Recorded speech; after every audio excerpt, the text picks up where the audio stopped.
सबसे पहले होबार्ट की बात करते हैं। तो यहाँ पर देख लेते हैं, आपको सबसे पहले मैथ्यू वेड मिल जाते हैं, इनके कप्तान है होबार्ट टीम के और विकेट कीपिंग भी करते हैं। अगर होबार्ट की टीम पहले बैटिंग करती है तो ये बहुत अच्छे पिक रहेंगे बाई के लिए 38 में, क्योंकि विकेट कीपिंग भी करेंगे। अगर 2 कैच भी पकड़ेंगे 16 पॉइंट वैसे हो गए, एक स्टंपिंग के 12 पॉइंट मिलते हैं, तो 25-30 पॉइंट तो वैसे हो जाएंगे। और अगर इन्होंने 40-50 रन मार दिए या 30 रन भी मार दिए तो हम प्रॉफिट में रहेंगे। लेकिन होबार्ट की टीम अगर पहले बैटिंग करेगी तो मैं आपको सजेस्ट करूँगा कि मैथ्यू वेड को जरूर बाई करके चलो।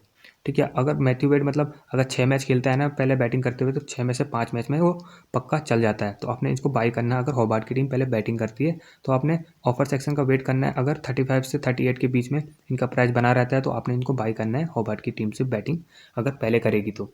ठीक है, और एक चीज़ याद रखनी है, जो भी पिक मैं यहाँ पे देता हूँ ना, आपने क्या करना है, बराबर इन्वेस्टमेंट करना है। अगर मैथ्यू वेड के आप 10 शेयर ले रहे हैं तो 38 के 10 शेयर होते हैं, 380 समथिंग आता है। 380 का आपका इन्वेस्टमेंट हो गया मैथ्यू वेड पे। तो आपने जितने भी, अगर आप 5 प्लेयर पे खेल रहे हो तो आपने पाँचों प्लेयर पे 380 रुपये लगाने हैं। अगर आप इस स्ट्रैटेजी से चलोगे तो हमेशा प्रॉफिट में रहोगे। ठीक है, अगर आप मैथ्यू वेड पे 400 लगा रहे हो, मैकडोमेड पे 550, अलग अलग रेट लगा रहे हो हर प्लेयर पे, तो ज़्यादातर केसेस में क्या होता है, हम लॉस में रहते हैं। ठीक है, तो आपने ऐसा नहीं करना है जो मैं आपको बता रहा हूँ। आपने अगर मैथ्यू वेड पे 380 लगाए हैं तो बैन मैकडोमोड पे भी 380 लगाने हैं। ऐसे करके आपने चलते रहना है। ठीक है, तो आप हमेशा प्रॉफिट में रहोगे। दूसरे प्लेयर की बात कर लेते हैं, बैन मैकडोमोड की। तो बैन मैकडोमोड सबको पता है पिछले मैच में सेंचुरी करके आ रहे हैं और उससे पहले वाले मैच में भी सेंचुरी बनाई थी। लेकिन T20 में क्या होता है कि एक टाइम ऐसा आता है प्लेयर लगातार चलता है, जैसे 2 मैच में सेंचुरी मार दी, तो इस मैच में इनके चलने के चांस मुझे कम लग रहे हैं और रिस्की भी लग रहे हैं बाई के लिए। ठीक है, तो आप इनको बाई और सेल दोनों में ट्राई मत करना, अभी के लिए इनको रहने देते हैं। आगे बढ़ते हैं, टिम डेविड आते हैं यहाँ पे। टिम डेविड भी अभी रिस्की लग रहे हैं बेटे। पीटर हैंड्सकॉम्ब का अगर रेट 20 तक मिलता है आपको ऑफर सेक्शन में तो आप इनको भी बाई कर सकते हो। एज ग्रुप को मैं रिकमेंड नहीं करूंगा। डार्सी शॉट को आप बाई कर सकते हैं अगर आप रिस्क टेकर हो, क्योंकि फ्लॉप जा रहे हैं बहुत दिनों से। पिछले मैच में शायद से एक विकेट मिली थी, लेकिन अच्छे ऑलराउंडर है और 1 डाउन भी बैटिंग करने आएंगे, 40 पॉइंट आराम से दे सकते हैं। अगर ऑफर सेक्शन में 40 तक इनका बाई प्राइस मिले तो आप इनको भी ट्राई कर सकते हो। आगे बढ़ते हैं, तो दूसरे प्लेयर मिल जाते थॉमसन, इनको भी रिकमेंड नहीं करूँगा मैं। अब यहाँ पर देखो फास्ट बॉलर आ गए हैं, आर मैरिथ। तो सब यहाँ पर क्या होता है ना, X10-22 में ज़्यादा तक जो प्रॉफिट कमाते हैं हम, वो होता है सेल पे। बाई पे बहुत कम, बाई बहुत रिस्की रहता है, क्योंकि प्लेयर का ना T20 में फ्लॉप होने का बहुत चांस रहता है। अब यहाँ पर आर मैरिथ है, इनका सेल का रेट 29 है। ठीक है, अगर एक एक एक विकेट भी लेगा ये तो 20 पॉइंट मिलेंगे। अगर आप इनको सेल करते हो, एक ही विकेट लेता अगर इस मैच में, तो आपको पर शेयर पे 9 रुपये का प्रॉफिट हो जाएगा। लेकिन अगर हम इनको बाई करते हैं, अगर ये विकेट ले भी लेता है, 2 विकेट भी ले लेता है, तब भी सिर्फ 7 रुपये का प्रॉफिट देगा ये। ठीक है, अगर आपको ऑफर सेक्शन में ये 35 के उसमें मिलता है सेल में, तो आपको इसको क्या करना है, सेल कर देना है। अगर 2 विकेट लेके भी जाता है तो 2 विकेट का 40 पॉइंट मिलता है। सिर्फ हमारा नुकसान कितना होगा, 5 रुपये का पर शेयर में। लेकिन अगर मेरे को सिर्फ एक विकेट मिलती है तो हमारा प्रॉफिट पर शेयर 15 रुपये का होगा। ठीक है, अगर 35 रुपये में आपको सेल में मिलता है तो आप इनको सेल कर सकते हो। दूसरे प्लेयर की बात कर लेते हैं। दूसरे प्लेयर यहाँ पे संदीप फॉर्म में नहीं है, खाली पिछले मैच में इनको 3 विकेट मिले थे, उससे पहले फ्लॉप रह रहे थे लगातार। अगर आपको ऑफर सेक्शन में 25 25 से 28 के बीच में आपको सेल में मिलते हैं तो आप इनको सेल करके चल सकते हो। ठीक है, 24 में भी मिलेंगे तो तब भी आप सेल कर सकते हो इनको, क्योंकि इनके परफॉर्म ना करने के चांस बहुत सारे हैं, क्योंकि पिछले मैच में चले थे सिर्फ, इस सीज़न कुछ अच्छा कर नहीं पा रहे हैं। अब दूसरे प्लेयर की बात करते हैं। दूसरे प्लेयर हैं यहाँ पे रॉजर्स रहेंगे। ठीक है, अच्छे बॉलर हैं। बाई में सही रेट लग रहा है अभी मेरे को 29 का। 2 विकेट आराम से ले सकते हैं, 1 विकेट तो लेके जाएंगे ही, और एक कैच के मिलते हैं 28 पॉइंट, सॉरी 8 पॉइंट, तो टोटल हो जाएंगे इनके 28। अगर 2 कैच पकड़ते हैं तब प्रॉफिट में रहेंगे हम। अगर आपको भी ये सेल में 30 या 32 में मिलता है, क्योंकि ज़्यादा लोग इनको बाई करके ही चलेंगे, लेकिन मैं बोलता हूँ आपको सेल करके चलना है इनको, फास्ट बॉलरों को, क्योंकि इनमें से कोई एक ही प्लेयर चलेगा। ठीक है, तीनों नहीं चलते हैं प्लेयर कभी भी। और अगर आप बाई करोगे तो क्या पता वो एक ही विकेट ले। ठीक है, बहुत पॉसिबिलिटी बहुत कम होती है चलने की प्लेयरों की T20 में। बैन डकेट जो है 30 का इनका बाई रेट है और सेल रेट है इनका 26 का। ठीक है, तो बाई के रेट के हिसाब से मुझे ज़्यादा लग रहा है ये 30 रुपये बैन डकेट के हिसाब से, फॉर्म में नहीं है, और 26 रुपये बहुत कम है सेल के हिसाब से। तो अगर आपको सेल में 28 रुपये में मिलते हैं ना, तो बहुत अच्छे पिक रहेंगे सेल के लिए। ठीक है, तो आप इनको सेल में ट्राई कर सकते हो ऑफर सेक्शन आने के बाद। अभी पेयरसन की बात कर लेते हैं। तो यहाँ पर 24 रुपये में इनका सेल है, मैं रिकमेंड नहीं करूँगा। बहुत अच्छे प्लेयर हैं, फ्लॉप जा रहे हैं, कभी भी चल सकते हैं, मैं सेल के लिए नहीं बोलूँगा, और बाई के लिए भी अभी के लिए रिस्की हैं, ठीक है।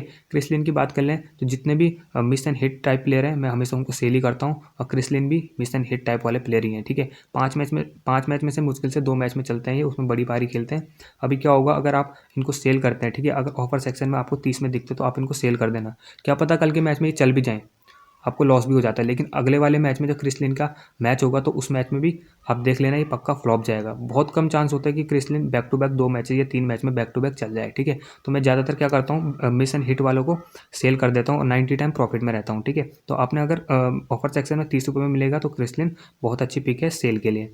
सैम हेजलेट की बात कर लेते हैं।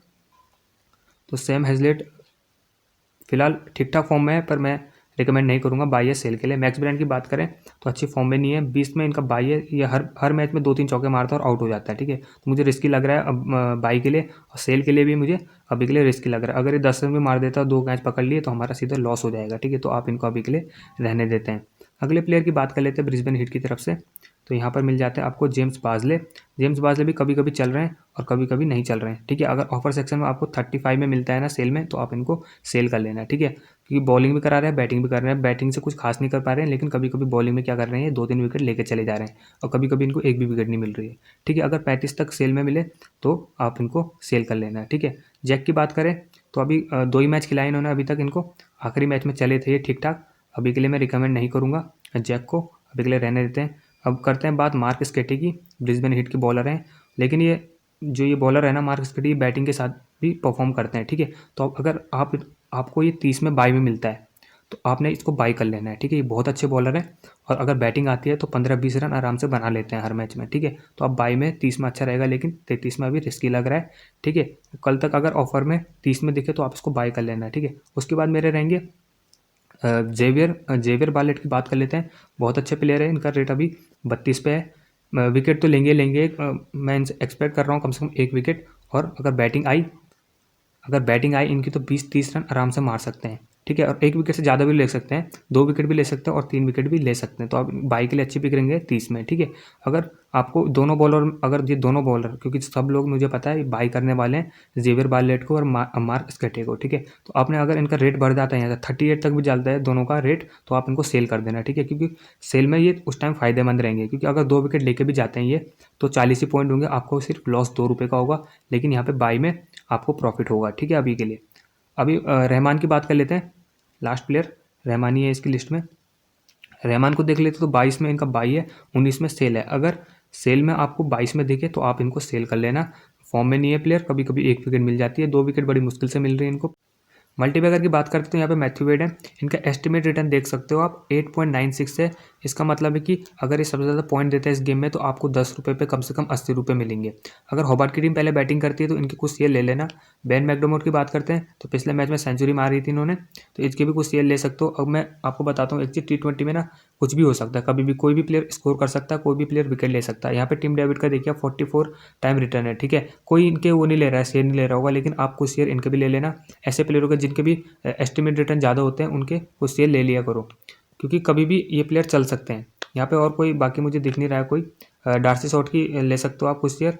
ब्रिस्बेन हिट की बात करें तो क्रिस लिन मिल जाते हैं आपको, यहाँ पे मिशन हिट प्लेयर है, अगर चल जाते हैं तो सीधा सेंचुरी भी मार सकते हैं और आपको अच्छा खासा अमाउंट भी जितवा सकते हैं। एस्टिमेट रिटर्न की बात करें 14.93 है, और सिर्फ होल्ड की बात करें सिर्फ 5.36 लोगों ने इसको होल्ड पे रखा है। तो आप इनको होल्ड कर सकते हो और अच्छा खासा अमाउंट जीत सकते हो। अगर क्रिस लिन कल चल भी सकते हैं, मिशन हिट प्लेयर है, मैं आपको पहले ही बता चुका हूँ, और रन भी स्कोर कर सकते हैं अगर एक बार अच्छा स्टार्ट मिल जाता है तो। यहाँ पर दूसरे ऑप्शन रहेंगे मेरे जेवियर बार्लेट को देख लेते हैं। जेवियर बार्लेट का एस्टिमेट रिटर्न देख सकते हैं आप 75.47 है, और एस्टिमेट होल्ड सिर्फ अभी के लिए 1.06 है। सबको पता है बहुत अच्छे बॉलर है, 203 विकेट इजीली ले जा सकते हैं, और बैटिंग आने पर 30 से 40 रन भी बना सकते हैं। तो ये सबसे ज़्यादा फैंटेसी पॉइंट दे भी सकते हैं कल के मैच में, तो आप इनको जरूर ट्राई करें, इनके शेयर ले सकते हैं आप।